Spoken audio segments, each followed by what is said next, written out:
Arpita school যাবে না বলে অনেক বায়না ধরে, তাই তার মা অনেক বকাবকি করে তার সাথে। অর্পিতা ওর মাকে বলে একটি কুমির তাকে বিরক্ত করে, কিন্তু ওর মা বিশ্বাস করে না। রাস্তায় যেতে যেতেই কুমিরটা তাকে দেখতে পায়, তাই তার মা স্কুলের অর্ধেক পথ এগিয়ে দিয়ে আসলো অর্পিতাকে। তার মা কিছু দূর এগিয়ে আবার বাড়ি ফিরে আসছে, কিন্তু তখনই কুমিরটি অর্পিতাকে ভয় দেখানোর চেষ্টা করে। কুমিরটিকে দেখে অর্পিতা জোরে জোরে কাঁদতে শুরু করে দেয়। কুমিরটি কিন্তু অর্পিতাকে কিছু করে না, তার অর্পিতার আশেপাশে শুধু ঘুরতে থাকে। তার আশেপাশে ঘুরে আবার কুমিরটি দাঁড়ায় আর অর্পিতার কাপড়ে মুখ দেয়।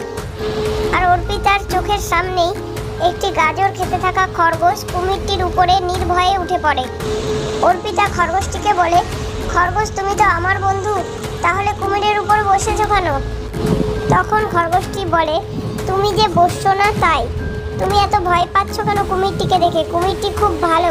খরগোশটি আরও বলে যে অর্পিতা, কুমিরটি আমাকে এক শাকচুন্নির হাত থেকে বাঁচিয়েছে।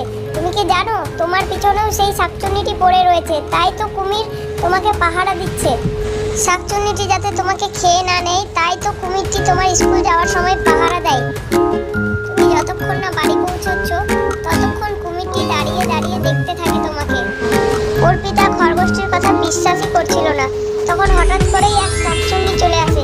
খরগোশ দৌড়ে পালিয়ে যায়। শাকচুন্নিটি যেই অর্পিতাকে খেতে যাবে, তখনই কুমির শাকচুন্নির উপরে এক জাদু করে শাকচুন্নির গায়ে আগুন ধরিয়ে দেয়। তারপর অর্পিতা পালিয়ে গিয়ে তার মাকে কুমিরের কাছে নিয়ে আসে। তখন তার মা সব কথা শুনে অর্পিতা আর কুমিরটিকে ধন্যবাদ জানায়। সেদিনের পর থেকে কুমিরটি অর্পিতার বন্ধু হয়ে থেকে যায়। তো বন্ধুরা, এই ভয়ঙ্কর গল্পটি যদি তোমাদের ভালো লাগে তাহলে গল্পে লাইক, শেয়ার, কমেন্ট করে দিও আর চ্যানেলটাকে সাবস্ক্রাইব করে দিও। দেখা হচ্ছে আরও ভয়ানক গল্পের সাথে।